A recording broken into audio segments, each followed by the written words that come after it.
Curious about Castle Pines communities that aren't new construction? Well, we're gonna go exploring today. Hey everyone, it's Alyson with Live South Denver, your real estate strategist and realtor for the South Denver area. Castle Pines has become so popular thanks to the marketing of all the new construction that is flanking I-25 in the Castle Pines area. However, Castle Pines has been a gorgeous community for a long time, and it gets its namesake from these gorgeous pine trees like you see behind me. It's one of the most treed neighborhoods and communities in all of the South Denver area. So it makes it a great choice for folks who want a bit of a Colorado vibe, not too far from the city or from the interstate or from being able to access the mountains. And for folks who aren't wanting new construction or don't want to wait a year to 18 months to get a home, looking at existing homes is definitely the way to go. So today we're exploring existing communities in the Castle Pines area. Let's jump right into the tour and we'll pop maps up so you can kind of spot where we are along the way. This community right over my shoulder is Vaquero, and it is in Daniels Gate, which is the north part of Castle Pines. There are actually a lot of communities in this north part of Castle Pines that we're going to visit today. This Daniels Gate area is home to quite a few gated communities as well, and we will be visiting gated communities in an entirely different video.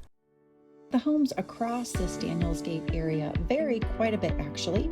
There are semi-custom homes, definitely custom homes, particularly in the gated community, and production-built homes.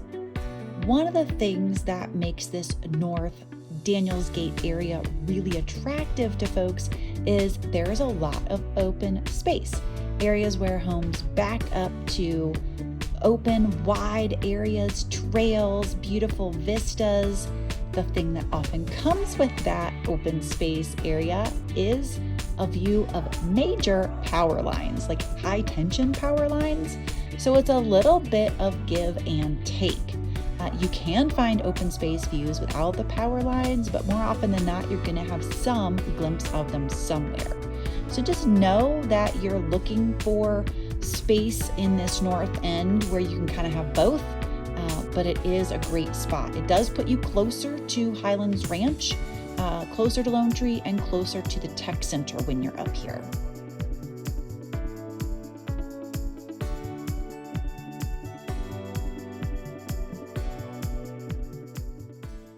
We're in the Winterbury neighborhood. Most of these homes were built in 2003 to 2005, and they're really good size homes, 3,500 to 5,800 square foot houses. The lot sizes over here run about 0.15 to 0.3.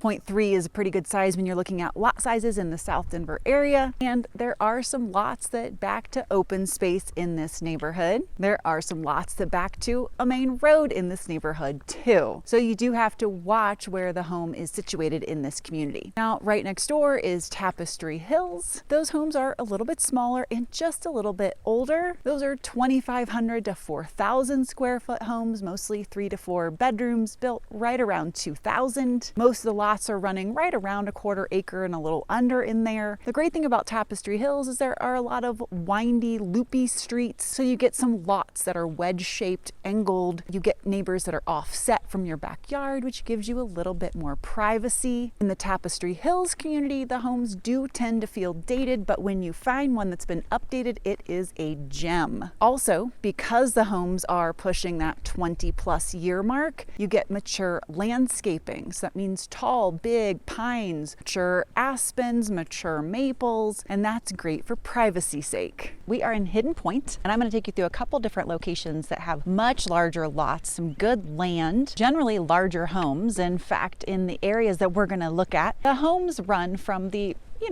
smaller 3,000 square feet to the much larger 7,000 square feet. And the lot sizes run from the humble quarter acre to more than 2 acres. In the communities that we're looking at, most of the lot sizes are smaller than 3/4 of an acre. So pretty manageable if you're wanting to do some things with that lot, like maybe put a pool on it, have some area for kids to play, whether it's a play set, volleyball court, basketball area, or sport court, some areas for a dog run, something of that sort. The homes in Hidden Pointe range from being a little bit tighter together on the front end, more like a traditional community, more of a spec or production home builder on the front side, even though they are larger homes, to semi-custom and custom homes on the back side. A good friend of ours lives in this Hidden Pointe area, and he is a retired, well-known athlete. His home is gorgeous. He also has homes in other areas in Colorado, so it's not like he's trying to live it up in the gated communities with former Broncos players. By the way, he's not a former Bronco player, but this is an area that is very, very gorgeous. Lots of privacy, good space. You can put in your private pool if you want one, hot tubs, really lovely homes here. And then this neighborhood definitely has lots that tend to be on the larger side. The homes are set farther back from the road. The homes are generally a bit more mature, older. Definitely on the outside you see the age, but on the inside some of them are gorgeously remodeled. Big windows, lots of privacy. There is an HOA in here. We do have friends who live in here, and they have reached out as they've navigated some things with the HOA.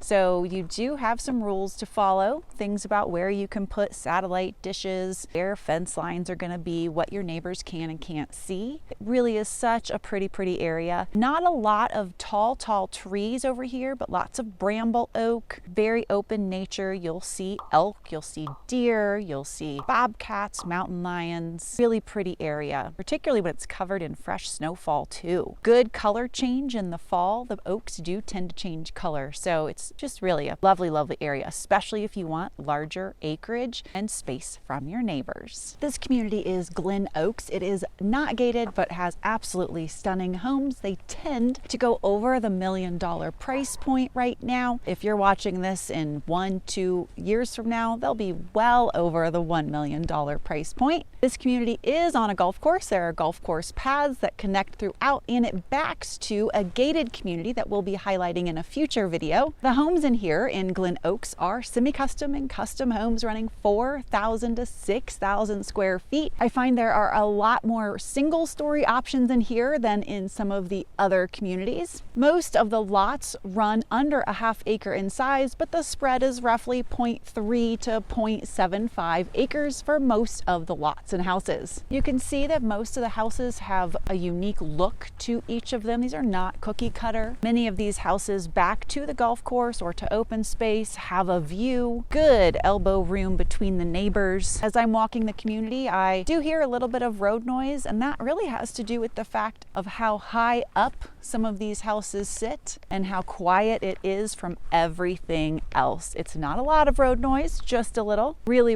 a gorgeous neighborhood. So this gorgeous community is Forest Park. It is heavily forested, stunning acreage, big trees. The lot over my shoulder has views. Now that's really not that common in here because most of these lots are nestled into forest, woods. The land curls up around these homes. It's really spectacular. Most of the homes in here are 4,000 to 6,000 square feet. These are semi-custom and custom homes. The lot sizes are really split. We've got lots that run in that 0.15 to 0.2 acres, then up to about 1/3 of an acre, and then bigger lots that run from 0.3 up to about 3/4 of an acre. The biggest lots generally are in that 3/4 of an acre size. Having listed a home in here and my clients telling fun stories about the wildlife they've enjoyed, we are talking, of course, squirrels. That's benign. We've also got wild turkeys, deer, bobcats, mountain lions, and bears. Yes. In fact, my clients told me a story of a cub getting into their doggy door in the garage, sniffing around, eating the dog food, while mama bear, who couldn't fit in the doggy door, just sat outside waiting patiently. The family was not so calm inside the house, not sure what was going on and what damage was being done, while baby bear hunted around their garage. So yes, you do get a fair dose of wildlife if you're going to be in Forest Park. It's really not that far off the beaten path. You're close to everything: grocery store, Starbucks, the highway, but because of all the woods, you get a good dose of wildlife and nature. This community does have a pool and a clubhouse, which is great since there's not an all community rec center for Castle Pines yet. And as I hinted to, I'm going to answer that burning question. Yes, in Castle Pines, there are the amenities you need, meaning grocery store, Starbucks, a local library, some restaurants, basic shops. You aren't having to run down to Castle Rock or up to Highlands Ranch to get your basic needs, activities, chores done. It doesn't show up on the maps very easily, so when you're kind of looking and hunting around and wondering where it is, you're kind of going, I don't see it, but it is here. And being that Castle Pines has been a small local community for so long, there are a lot of local shops. A lot of restaurants are local, and not too far from here is a Tony's Meat Market. They've got a couple locations around the area, but they are known for great meats, some good pies, good for catering at the holidays. So you really do have everything you need right in and around the area. And then Highlands Ranch is not too far away, 8 to 15 minutes for most areas in Castle Pines. And then Castle Rock is going to be anywhere from probably 10 to 15 minutes, depending again on where you are in the community. If you want to talk more about living in Castle Pines or any of the other great suburbs in South Denver, you know I would love to chat with you. Please reach out. And hey, I will see y'all next week.